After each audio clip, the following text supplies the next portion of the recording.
Pero la constitución central y fundamental del Concilio Vaticano II es esta que vamos a tratar esta tarde, que es la Lumen Gentium. Sabéis que el título de los documentos se toma las dos primeras palabras del documento escrito en latín, y aquí al hablar de la Iglesia no estamos diciendo que la Iglesia es Lumen Gentium. Lumen Gentium significa luz de los pueblos. La Iglesia no es la luz de los pueblos, es Cristo. Esto es una clave importante para comprender lo que ahora vamos a decir, o lo que quisieron mejor decir los padres del concilio. Ante todo, recordad cómo es el Papa Juan XXIII el que convoca el concilio. Lo comienza en el 1962, de octubre a diciembre. En ese trimestre, después de todas las aportaciones que habían recibido de toda la Iglesia, de los obispos, los superiores religiosos, las universidades, de todo el mundo, pues comienzan los trabajos. Y el primer trimestre fue algo tedioso, lento, en el que no se avanzaba. Y algunos pensaron que aquella gran asamblea de toda la Iglesia, de los obispos, iba a fracasar. Juan XXIII sabéis que tenía muy buen humor. Y entonces le fueron a quejar los cardenales que llevaban la secretaría, sobre todo del concilio, los que tenían que organizar las intervenciones, las comisiones de trabajo, elaborar los textos. Le fueron a decir que esto no avanzaba, que si seguimos así, o el concilio fracasa o nos tiramos un montón de años, porque aquí todo el mundo quiere hablar, todo el mundo quiere que lo suyo se diga, todo el mundo... Y decía Juan XXIII, claro, hombre, es que somos novatos, él decía novicios, en esto de hacer concilios, nunca lo hemos hecho. Como dándoles un poco de serenidad para ver cómo se hacían las cosas.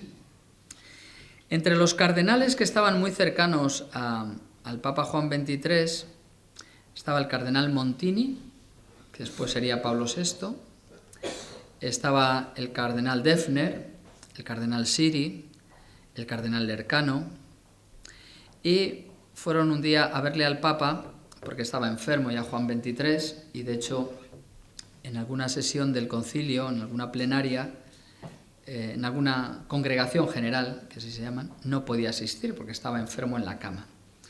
Y lo recibió en su casa, en el Palacio Apostólico, el 3 de diciembre. Y de hecho, al cardenal Suenens le pidió que dijera estas palabras suyas en el aula del concilio. Porque le fueron a decir a Juan XXIII, no sabemos por dónde tirar, no sabemos qué hacer. ¿Qué hacemos, Santo Padre? Le dijo, pues usted que ha hablado, piense qué podemos hacer. Y entonces el cardenal Suenens pues hizo una cosa muy sencilla, que es decir, vamos a ver qué es la Iglesia. La Iglesia hacia adentro y la Iglesia hacia afuera. Vamos a ver cuál es la esencia de la Iglesia, qué es la Iglesia y qué misión tiene la Iglesia. Así de fácil. Lo aclaró y estas son sus palabras.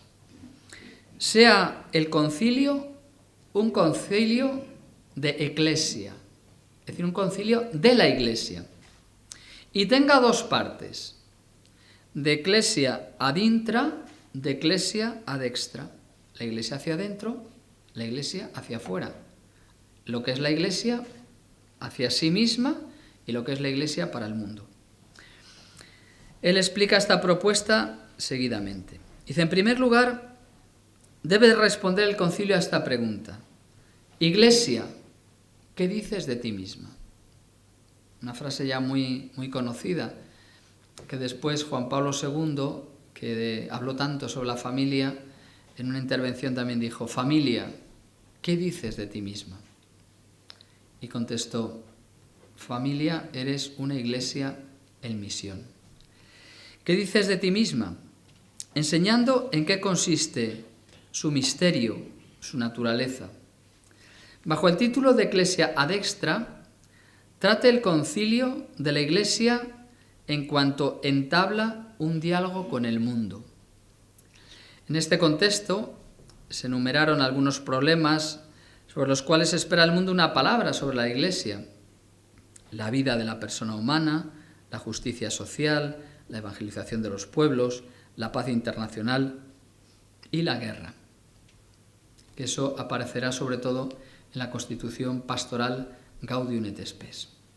Por tanto, hacen una clara división, pero también una finalidad del concilio, un concilio de la Iglesia. ¿Qué es la Iglesia hacia adentro y la Iglesia hacia afuera? Los padres conciliares aplaudieron la intervención del cardenal Suenens. Estamos hablando de diciembre de 1962.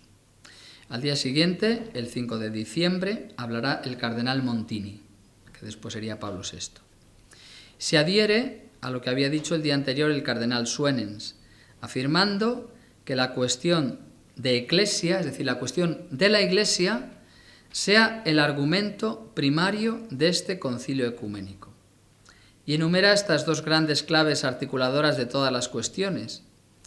¿Qué es la Iglesia y qué hace la Iglesia?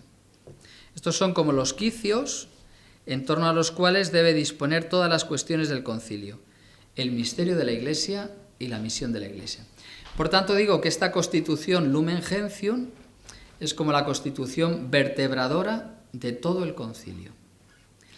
Claro, la constitución Sacrosanctum Concilium sobre la liturgia que se aprueba antes queda un poco, diríamos, a la sombra de lo que dirá la Lumen Gentium.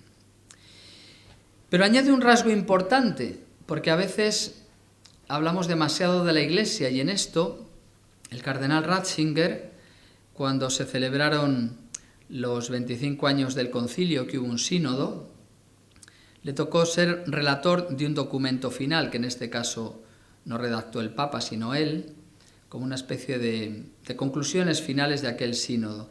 Y decía él entonces: en este tiempo la Iglesia ha hablado demasiado de sí misma y muy poco de su Señor, y este crucificado.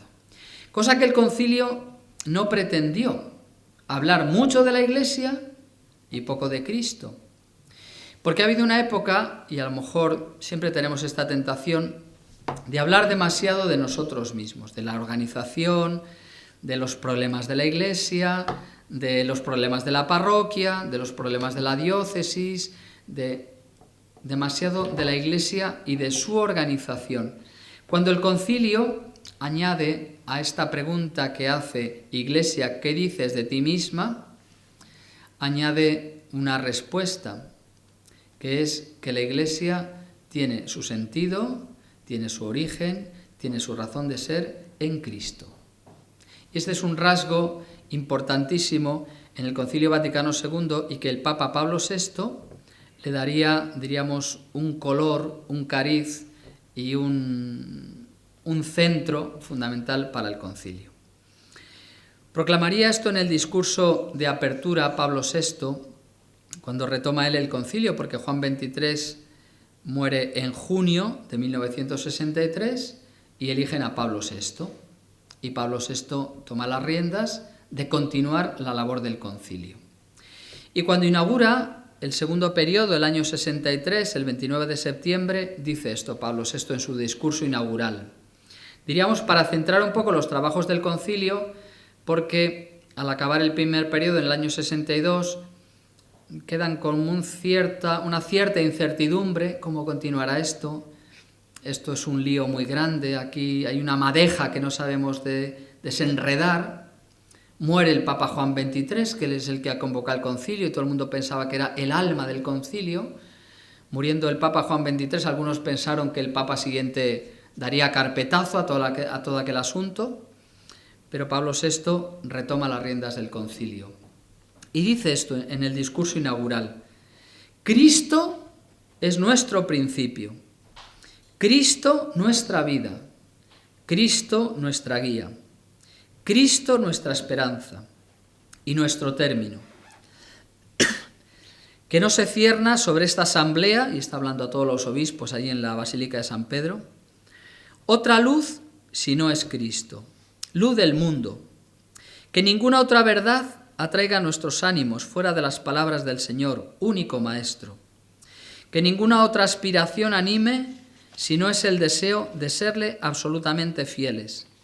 Que ninguna otra esperanza nos sostenga sino aquella que conforta mediante su palabra nuestras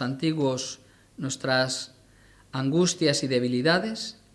He aquí que yo estoy con vosotros todos los días hasta el fin del mundo. Estas dos líneas confluirán en las constituciones Lumen Gentium, la Iglesia ad intra, hacia adentro, y en la constitución pastoral Gaudium et Spes, la Iglesia ad extra, que podemos decir que fue el Papa Juan Pablo II, entonces obispo del concilio, el alma de esta constitución Gaudium et Spes, así como Pablo VI fue el alma de la constitución Lumen Gentium.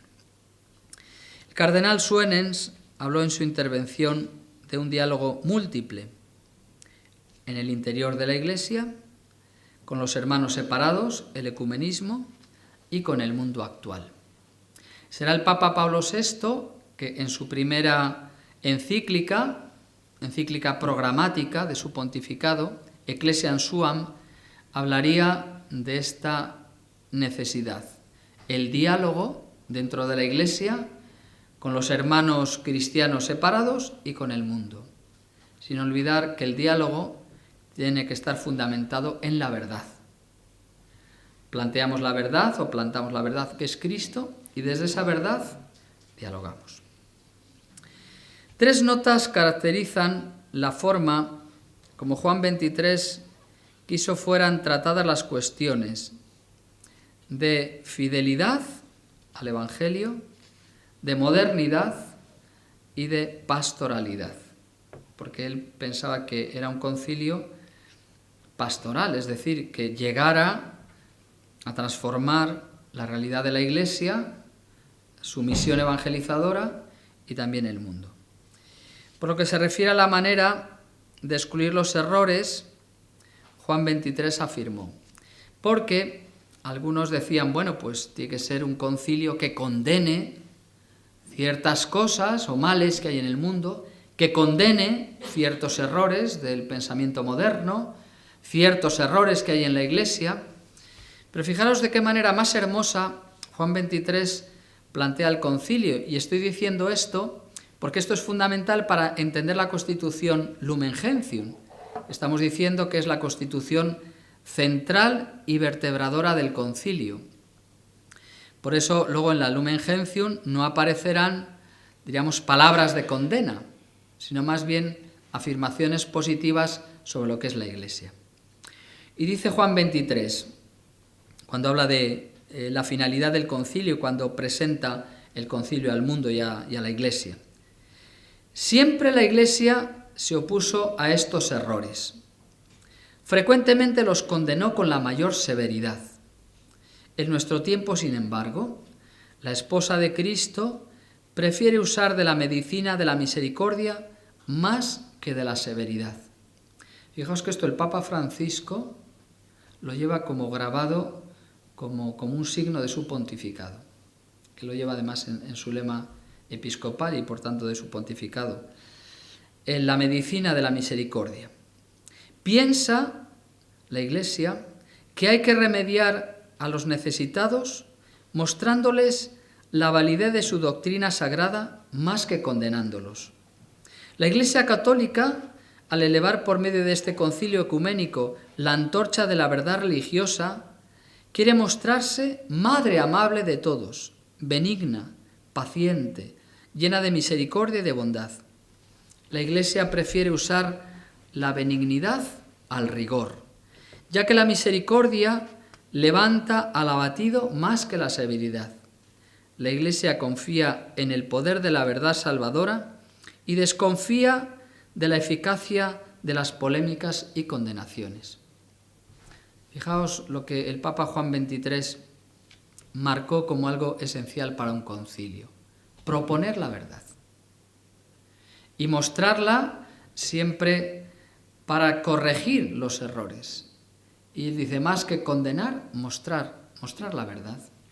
Fijaos que esto también el Papa Juan Pablo II lo llevó muy grabado en su pontificado y con ella aquella encíclica Veritatis Splendor, el esplendor de la verdad. Proponer la verdad al mundo, y la verdad es Cristo. Los papas que presidieron el concilio, Juan XXIII y Pablo VI, quisieron tener con todos los hombres una actitud no condenatoria, sino más bien de cercana compasión. Así después también Pablo VI diría, cuando clausuraba el concilio el 7 de diciembre de 1965. Ha sido muy a conciencia optimista la visión que el concilio ha tenido sobre el hombre. Una corriente de afecto y de admiración se ha volcado del concilio hacia el mundo moderno. Ha reprobado los errores, sí, porque lo exige no menos la caridad que la verdad, pero para las personas solo invitación, respeto y amor. El concilio ha enviado al mundo contemporáneo, en lugar de deprimentes diagnósticos, remedios alentadores, en vez de funestos presagios, mensajes de esperanza. Esto es la conclusión a la que llega Pablo VI cuando clausura el Concilio Vaticano II. Papa Juan Pablo II afirmaba en el concilio, cuando él promovió tanto, por ejemplo, un concepto de dignidad de la conciencia del ser humano, la libertad religiosa, él decía que a la hora de dialogar con el mundo también tenemos que valorar lo que hay de positivo en los hombres, o en otras culturas, o en otras ideas, que no solo tenemos que estar atribuyéndonos a nosotros todo lo bueno, que también los otros también tienen algo bueno. Decía él, sin esto no podemos dialogar, no podemos ir siempre diciendo lo buenos que somos nosotros y lo malos que son los demás. Para poder dialogar también tienes que admitir lo bueno que hay en el otro, en definitiva, porque todos los hombres hemos sido creados a imagen y semejanza de Dios. Bueno, dicho esto del concilio, porque sitúa muy bien entonces lo que es la Lumen Gentium, que será una constitución que se va elaborando durante casi todo el concilio, y en la que Pablo VI ayuda mucho, porque no podemos hablar de la Iglesia, ¿qué dices de ti misma?, sin hacer referencia a su Señor y este crucificado, que es Cristo. Por eso Pablo VI le da siempre este carácter cristológico. Por tanto, venerables hermanos, dice Pablo VI en uno de los discursos que toma para iniciar el trabajo del concilio. Lo leo porque me parece que es muy bonito y ayuda muy bien a comprender lo que es la Lumen Gentium. Por tanto, venerables hermanos, les dice a los obispos, continuemos el camino emprendido. Esta decisión tan clara nos lleva a otra consideración. Es tan importante y luminosa que nos lleva a comunicárosla, aunque toda esta asamblea la conoce de sobra y está iluminada por su luz. ¿De dónde, venerables hermanos, sale nuestro camino? ¿Qué camino hay que andar, sobre todo si prestamos atención no tanto a las razones antes expuestas como a las leyes divinas que debemos obedecer? ¿Cuál es la meta fijada en nuestro camino?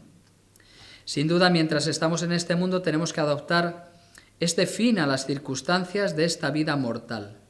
Sin embargo, debe estar siempre ordenado hacia el fin último del hombre, que hay que alcanzar después de esta peregrinación por el mundo. Estas tres preguntas, tan fáciles y tan importantes, tienen tan solo una respuesta. Fijaos, ha preguntado, ¿de dónde venimos? ¿Por dónde caminamos? ¿Y cuál es la meta? Inicio, camino y meta. Estas tres preguntas, tan fáciles y tan importantes. Por tanto, cuando hablamos de la Lumen Gentium que habla de la Iglesia, quiere responder a estas tres preguntas. Dice, tienen tan solo una respuesta que en esta hora tan solemne y en esta asamblea queremos repetir y proclamar a todo el mundo. La respuesta es Cristo. Cristo es nuestro principio, nuestra guía, nuestro camino. Cristo es nuestra esperanza y nuestro fin. Ojalá este concilio ecuménico tenga claro este vínculo uno y múltiple, fijo y estimulante, misterioso y evidente, exigente y suave, que nos una a Jesucristo, que une a la Iglesia llena de vida y de santidad, es decir, a nosotros con Cristo. Él es nuestro principio, nuestra vida y nuestro fin. En nuestra asamblea no debe brillar otra luz sino Cristo, que es la luz del mundo. La única confianza que nos debe sostener, apoyados en sus palabras. Ya os he citado antes, yo estaré con vosotros todos los días hasta el fin del mundo. Ojalá, dice Pablo VI, en esta hora solemne es la afirmación que utilizaban los papas para dirigirse o hablar de sí mismos, podamos elevar a nuestro Señor Jesucristo una alabanza digna de Él. Tomaremos las palabras de la Sagrada Liturgia. Y mirad qué palabras más hermosas. Solo conocemos a ti, Cristo. Solo a ti, con corazón puro y sencillo, con lágrimas y con cantos, te rogamos, atiende nuestras súplicas.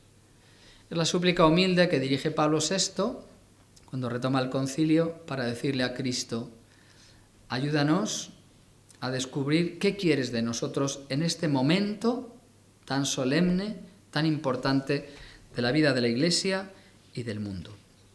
Por eso la Constitución, os decía al principio, Lumen Gentium, no habla de la Iglesia, sino de Cristo.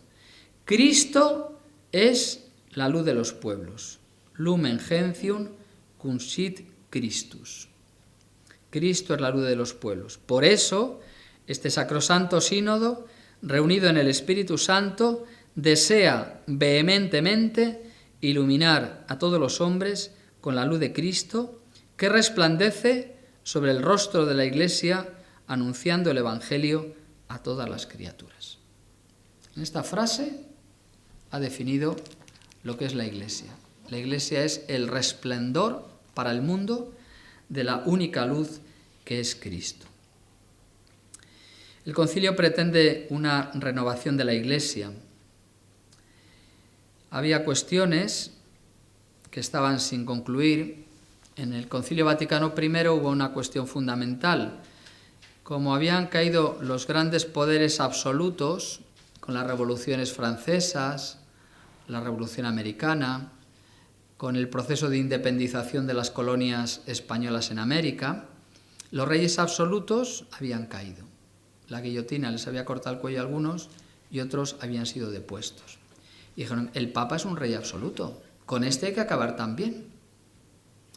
Y entonces el Concilio Vaticano I quiso dar respuesta a la primacía del Papa como obispo y como pastor de la Iglesia Universal. Y la figura del Papa en el Concilio Vaticano I había quedado como definida y defendida frente a la propuesta del mundo y por tanto de la cristiandad, de decir, se han acabado los reyes absolutos, los monarcas absolutos, que acabe también el Papa como un monarca absoluto de toda la Iglesia. El Concilio Vaticano I lo resolvió. Pero quedaban pendientes otras cosas, como por ejemplo la función de los obispos, la relación con el Papa, la relación de las iglesias diocesanas, la diócesis con la Iglesia Universal, la colegialidad de los obispos y algunas doctrinas sobre la Iglesia. No me voy a detener demasiado en esto. Sí me gustaría mostrar, después de haber hablado de esta cuestión, en la que aparece siempre Cristo como luz de los pueblos. Fijaos cómo el Papa ha querido de nuevo mostrar al mundo la luz con esta encíclica última que ha escrito sobre la fe, para mostrar de nuevo que la Iglesia tiene una luz para el mundo, que vive en crisis continua, que Cristo es la luz del mundo. Yo soy la luz del mundo, decía Jesús. Y esto es lo que ha querido decir el concilio. Os voy a leer otro texto de Pablo VI, me parece muy hermoso, porque refleja también muy bien cómo él introduce la liturgia de la vigilia pascual en esta comprensión de la Iglesia. Fijaos que decíamos antes que la Sacrosanctum Concilium, la Constitución sobre la liturgia, ya está aprobada. Y cómo el concilio y los papas beben de la liturgia, porque la liturgia no está al margen de lo que es la Iglesia, sino que la liturgia expresa muy bien lo que es la Iglesia. Y con los signos de la liturgia, las imágenes de la liturgia, los símbolos que aparecen en la liturgia, se expresa muy bien lo que es la Iglesia. Fijaos, está queriendo el concilio, tanto con el Papa Juan XXIII como Pablo VI, mostrar que Cristo es la luz, que la Iglesia tiene una luz que quiere hacer brillar en todo el mundo. La noche de la luz es la vigilia pascual, esa que es el centro del año litúrgico, de la liturgia y por tanto el centro de la vida de la Iglesia, que es Cristo resucitado, que es la luz del mundo. Os leo un texto de Pablo VI. Ojalá en esta hora solemne podamos elevar esta súplica al Señor. Es la que antes os he citado, cuando dice: solo a ti conocemos, solo a ti con un corazón puro y sencillo.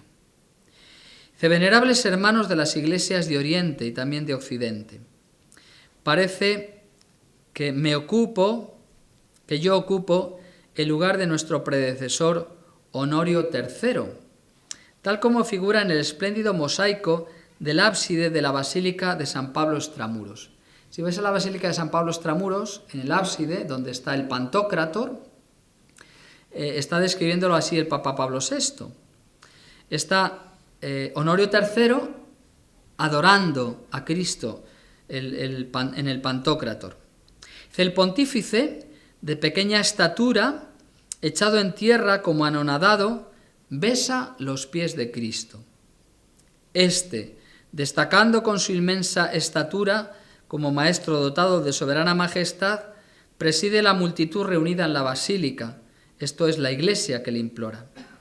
Pero parece que esta visión se nos hace presente, no ya por medio de la imagen de la pared, representada por medio de líneas y colores, sino ahora, en su realidad, en nuestra asamblea.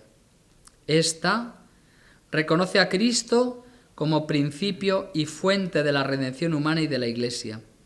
E igualmente reconoce a la Iglesia como el canal y la continuación terrestre y al mismo tiempo misteriosa del mismo Cristo.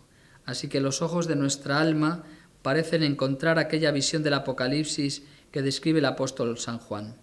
Y me mostró un río de agua viva, brillante como el cristal, que salía del trono de Dios y del Cordero. Fijaos, con estas palabras el Papa Pablo VI quiere poner a Cristo en el centro. Porque si no, a veces nos metemos en la discusión, en la vorágine de las discusiones teológicas, de las escuelas, de los teólogos, de las tendencias de los diversos obispos, y Pablo VI le parecía importante centrar. ¿Qué es la Iglesia? La Iglesia es la servidora de Cristo. Pero a la vez dirá, la Iglesia es un misterio, la Iglesia es un sacramento. No es tanto lo que a veces nos afanamos o lo que el mundo se afana, como expresar como si la Iglesia fuera un gran poder en el mundo. Incluso a veces podríamos pensar, es una autoridad moral en el mundo. La Iglesia es la que hace presente la salvación de Cristo en medio del mundo. Y por eso dice, es un sacramento universal de salvación.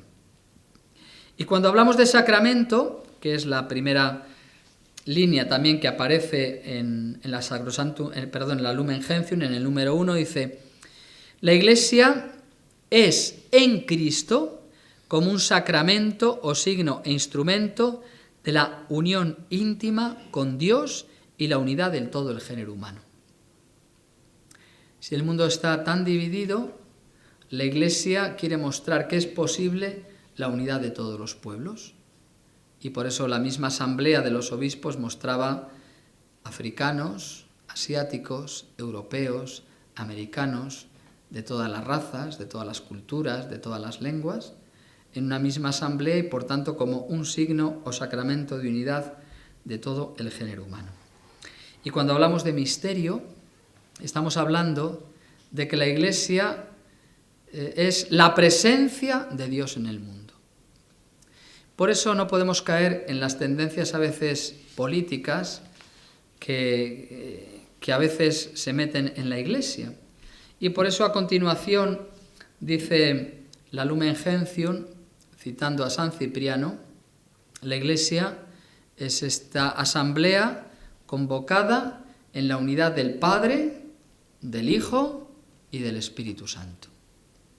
La Iglesia es como la Trinidad en la tierra, es la presencia de Dios en medio del mundo.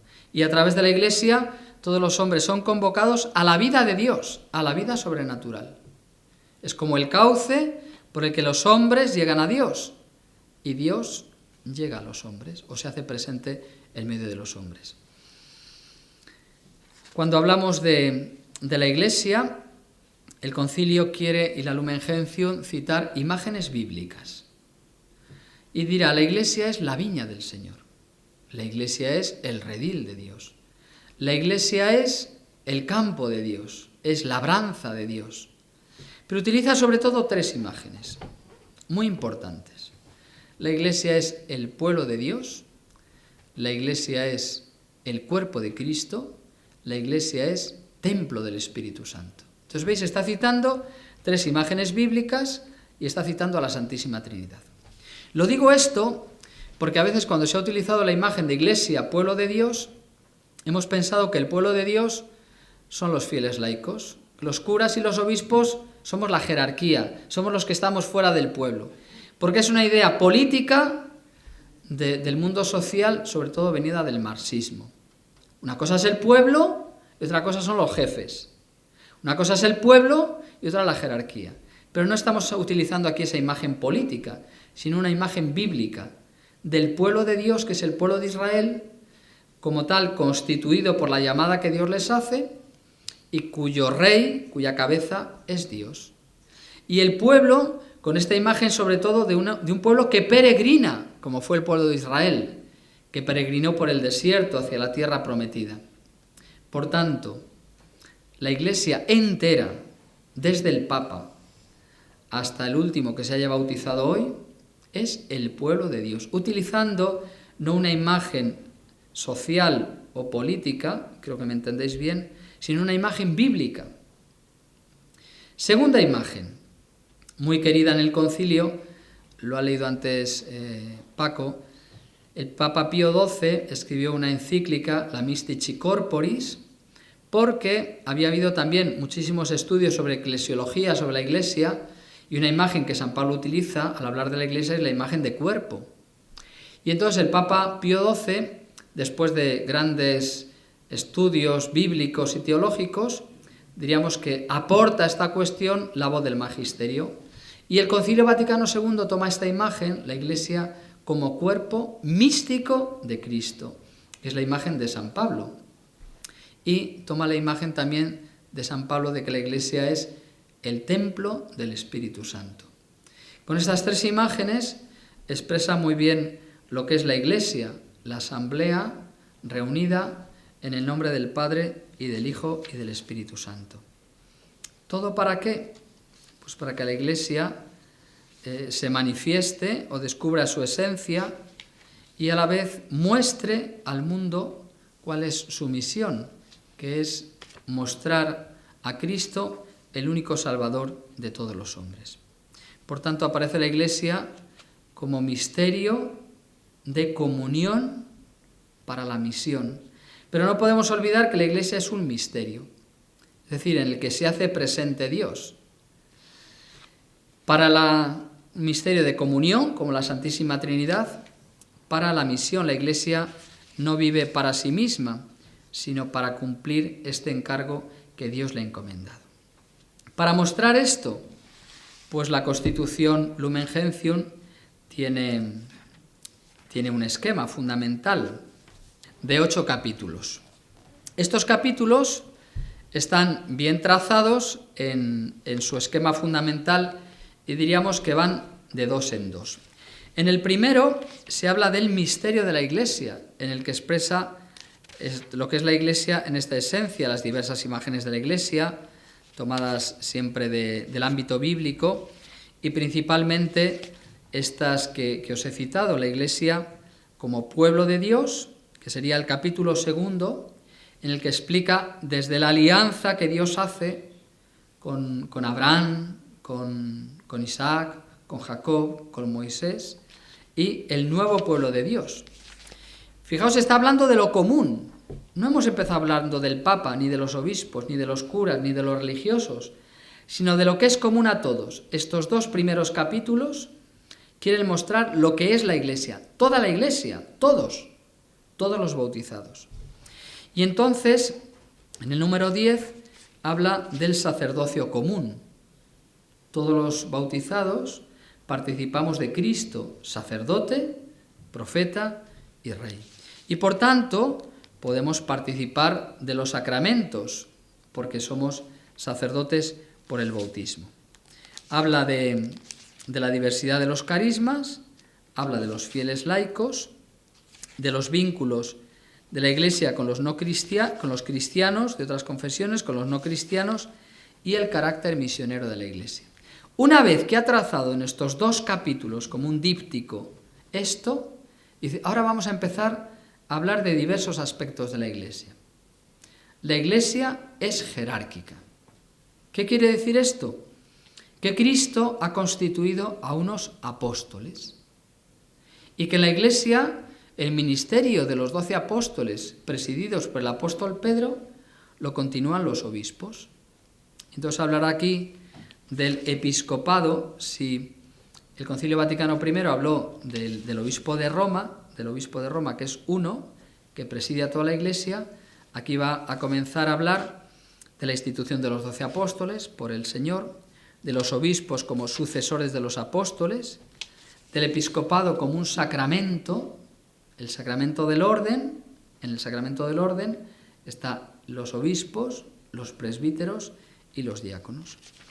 De la colegialidad de los obispos, unidos y en comunión con la cabeza, que es el obispo de Roma, las relaciones entre los obispos, la misión que tienen, el oficio de enseñar, el oficio de gobernar, el oficio de santificar, que va explicando lo que llamamos la triple función del ministerio pastoral que tienen los obispos y que los presbíteros en comunión con ellos, lo tenemos a continuación, habla de los presbíteros en comunión con los obispos, de los diáconos.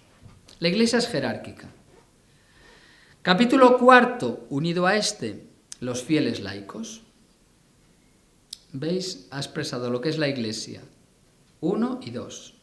Ahora, en el 3 y en el 4 va a hablar de los 2 grandes lugares en los que podemos estar en la Iglesia. O bien porque el Señor te ha llamado a ser pastor de la Iglesia en la jerarquía, los pastores, o bien si el Señor te ha llamado a ser un fiel laico. Y entonces aquí, en el capítulo 4, dice, ¿qué se entiende por laicos? Por laicos se entiende aquí a todos los cristianos, excepto los miembros del orden sagrado y del estado religioso reconocido por la Iglesia.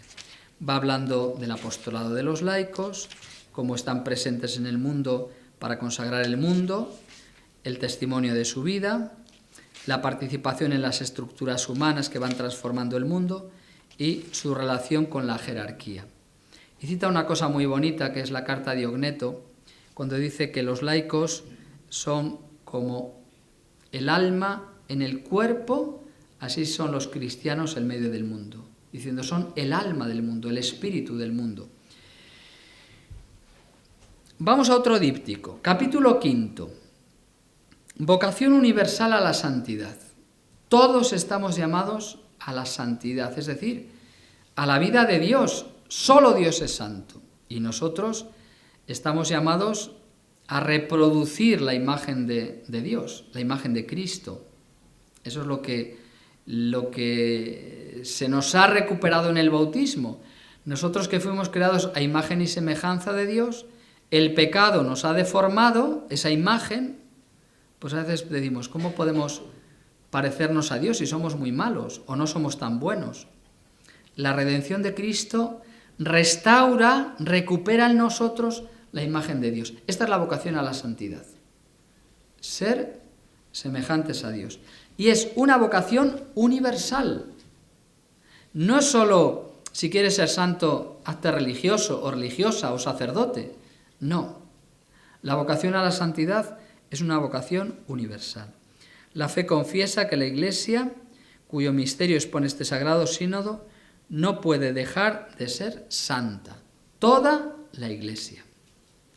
Esto es lo que habla en el capítulo Cristo, de Cristo como modelo de perfección y de santidad, la santidad en los diversos estados a los que estamos llamados, los obispos, los presbíteros, los fieles laicos. Habla de los consejos evangélicos, de castidad, pobreza y obediencia, en los que Cristo vivió en la tierra. Y dentro de esta vocación a la santidad, la Iglesia reconoce, diríamos, una forma muy peculiar de vivir esta santidad, pero no es ni mejor, ni peor, ni exclusiva, pero sí que tenía que la Lumen Gentium reflejar un estado de vida muy importante que hay en la vida de la Iglesia y un camino particular o especial o peculiar de la vida de la santidad, que es la vida religiosa. Entonces el capítulo 6 habla de los religiosos. Fijaos, los religiosos muy unidos en su carisma a la llamada universal a la santidad. Y va hablando de la naturaleza e importancia del estado religioso, viviéndolo bajo la autoridad de la Iglesia, la estima de los consejos evangélicos de castidad, pobreza y obediencia. Vamos al último díptico, al cuarto díptico, el capítulo 7 y el 8. Decía Pablo VI, ¿qué hacemos aquí? Queremos descubrir qué es la Iglesia, de dónde venimos, cómo caminamos y hacia dónde vamos, cuál es la meta. Entonces en el capítulo 7 se habla de cuál es la meta de la Iglesia. Carácter escatológico de la Iglesia peregrina, de este pueblo de Dios que peregrina, de la Iglesia peregrina y su unión con la Iglesia del cielo. Porque hemos hablado de la Iglesia peregrina, pero en el cielo están los hermanos que ya nos han precedido en el signo de la fe, es la Iglesia que ya triunfa, que ya vive en el cielo con Cristo, de la cual no estamos separados, sino que en la comunión de los santos estamos unidos a ella. La Iglesia a la que todos estamos llamados en Cristo y en la que conseguimos la santidad por la gracia de Dios, solo llegará a su perfección en la gloria del cielo. Es decir, somos la Iglesia que nos encaminamos hacia la santidad y solo la alcanzaremos en plenitud en la gloria del cielo. Por tanto, estamos llamados a caminar en Cristo, que Él es el camino hacia el Padre. Comunión de la Iglesia del cielo con la Iglesia peregrina, la comunión de los santos, relaciones de la Iglesia peregrina con la Iglesia del cielo y el concilio, por último, habla de ¿en quién se ha cumplido todo esto en plenitud ya? ¿Quién lo ha realizado plenamente? La Virgen María. Capítulo 8. La bienaventurada Virgen María, Madre de Dios, en el misterio de Cristo y de la Iglesia. Algunos padres pidieron que se hiciera un documento particular o especial sobre la Virgen María.